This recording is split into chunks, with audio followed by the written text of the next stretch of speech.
I told that kid to stay the hell out of Montello. Oh, I smell something. There's something dead in there. It's just one thing after another. But he's a friend of mine. Sure. You don't get rid of friends. Yeah, just those two boots out there, they're brand new. Like they've only been out there. They're the same color leather as your boots. And they're the same ones he wears. So we're just curious of why his boots would be out there. Same size he wears. They've only been out there probably for a day or two. James Brenner, a 60-year-old farmer living in a remote part of Utah, became the focus of police attention on May 30th, 2022. Officers arrived at the property of his neighbor, Dylan Rounds, a 19-year-old who had mysteriously disappeared 2 days earlier.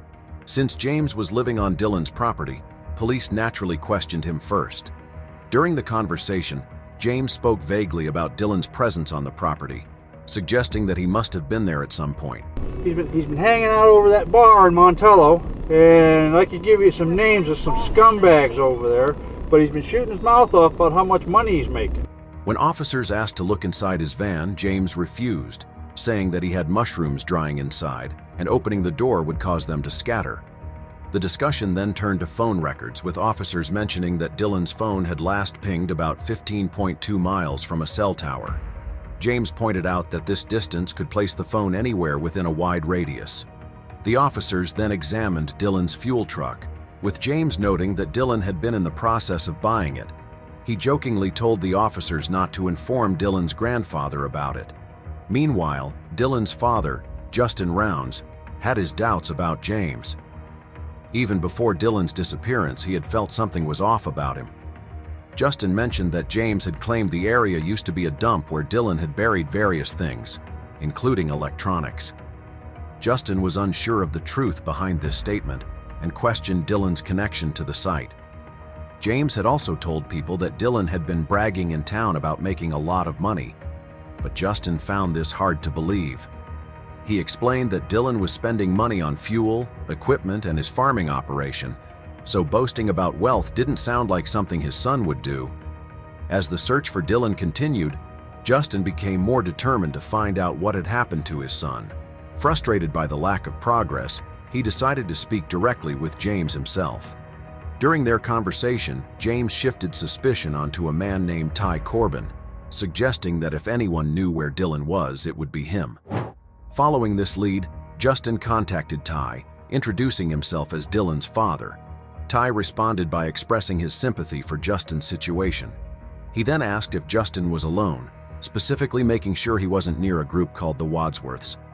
After confirming that he wasn't, Ty shared his own suspicions. Are involved. Okay. By everything I've read and seen, I'm pretty sure it has to be someone that knows him. Based on everything he had seen and heard, he believed the Wadsworth family might be involved in Dylan's disappearance. Ty Corbin strongly believed that Kurt Wadsworth was responsible for Dylan's disappearance. He claimed that Kurt had a history of inappropriate behavior, including allegedly grooming children, and mentioned that some locals had seen Kurt wearing lipstick at a bar. At this point in the investigation, it was still unclear whether Dylan was alive or dead, and Ty's claims were just theories without solid evidence. As investigators continued their work, more potential suspects emerged. James Brenner had possession of Dylan's truck and boots, while Kurt had reportedly been living with Dylan and had a questionable reputation. Another name soon entered the picture: Chase Venstra, a known drug addict and criminal from Montello. Rumors spread that Chase, along with another criminal named Robert A., might have kidnapped Dylan. Phone records later confirmed that Dylan and Chase had been together in the desert on the day Dylan vanished. He said that you knew something about a run-in he had with a guy named Chase? Yeah, on Wednesday, but they told me that's normal, so... I know a lot of the people that he named from Montello are not good people. I only know of them from what people say. Strangely, it was their first time meeting. Shortly after, Chase went missing as well. Since Chase had been with Dylan on the day he disappeared, investigators examined his story, but found inconsistencies and contradictions. Nothing seemed to add up. We're trying to find a kid named Dylan Rounds. Oh, I know. We got locals out here looking for him, too. Oh, they went out that way because he was out to Lucin. I was hearing Kurt say something about he had a conversation with that Chase kid.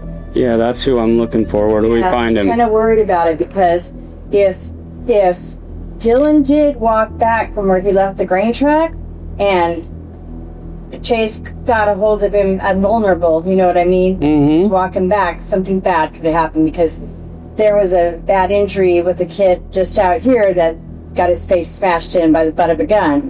And the whole camper shell was all bashed in and stuff. Where do we find Chase?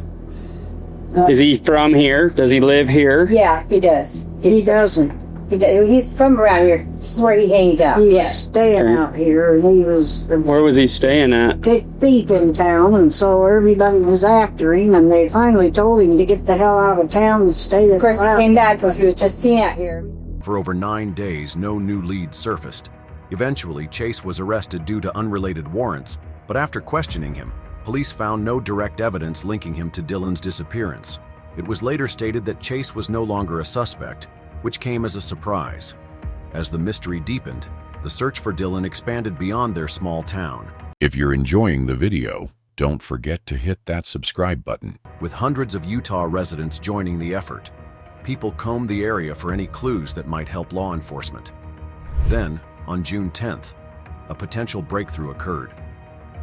Searchers came across a pair of pants that seemed unusual and possibly connected to Dylan. One of the searchers described how a group had gathered near Wendover to investigate some old mine shafts.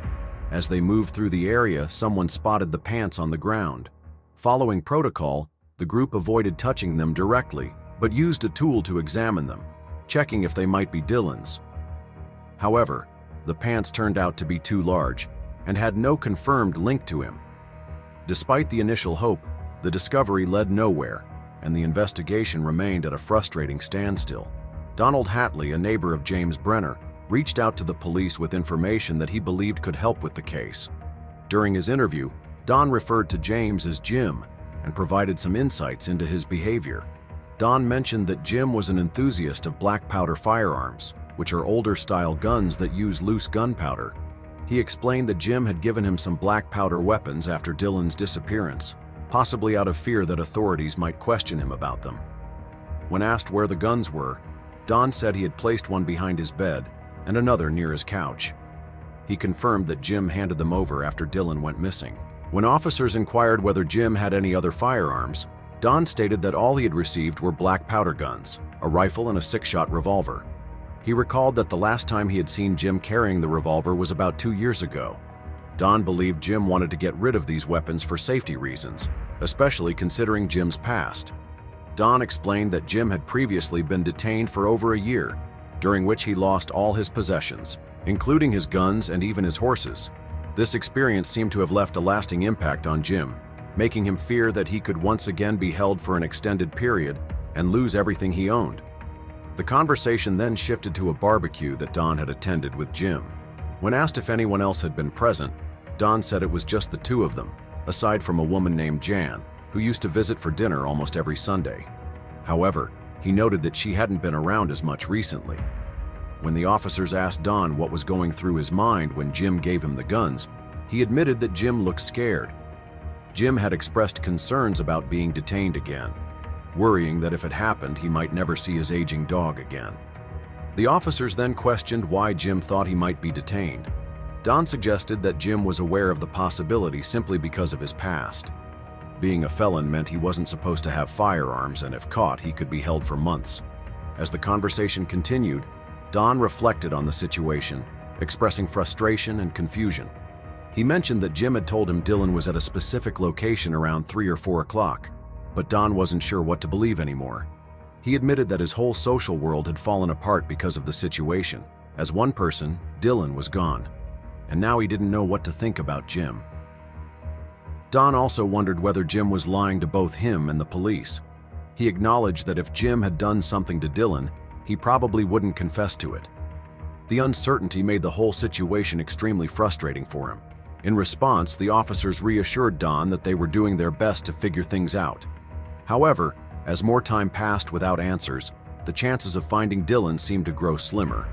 Police finally had their answer. We I smell something. Somebody came in and opened it. It wasn't like this. This wasn't here either. Oh.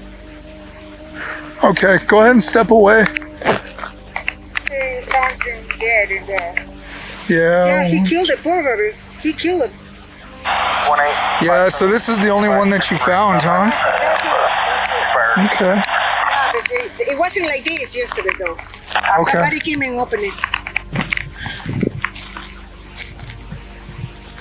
Yeah. So how did it look like?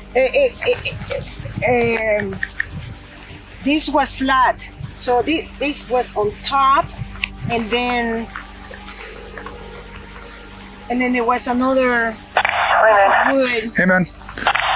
So there is a grave, but there appears to be maybe 2 dogs, maybe 2 or 3 dogs. Yeah, that's not a human. Yeah, 2 or 3 dogs inside. It looks like it's been here for some time. But the person, the RP is telling me that it didn't look like this yesterday, that somebody had come over and opened it up for some reason. I do have some footprints around this too. Shortly after Dylan Rounds disappeared, James Brenner took multiple firearms to Donald Hatley's house, making him the prime suspect. A search of James's trailer revealed ammunition and gunpowder matching those weapons. His criminal history included multiple firearm-related charges, allowing police to arrest him without bail. Days later, investigators drained a pond near James's trailer and found a cracked cell phone. A time-lapse video from the morning Dylan vanished showed James cleaning bloodied weapons, his clothes stained with blood. Just 30 minutes after Dylan's last text, James later admitted he was simply angry that Dylan had parked in the shed. After further investigation, Chase Venstra and Donald Hatley were cleared of involvement. James eventually pleaded guilty and, 2 years later, led police to Dylan's remains. He was sentenced to up to 30 years in prison. That's all for the video. Make sure to like, share, and subscribe for more such content.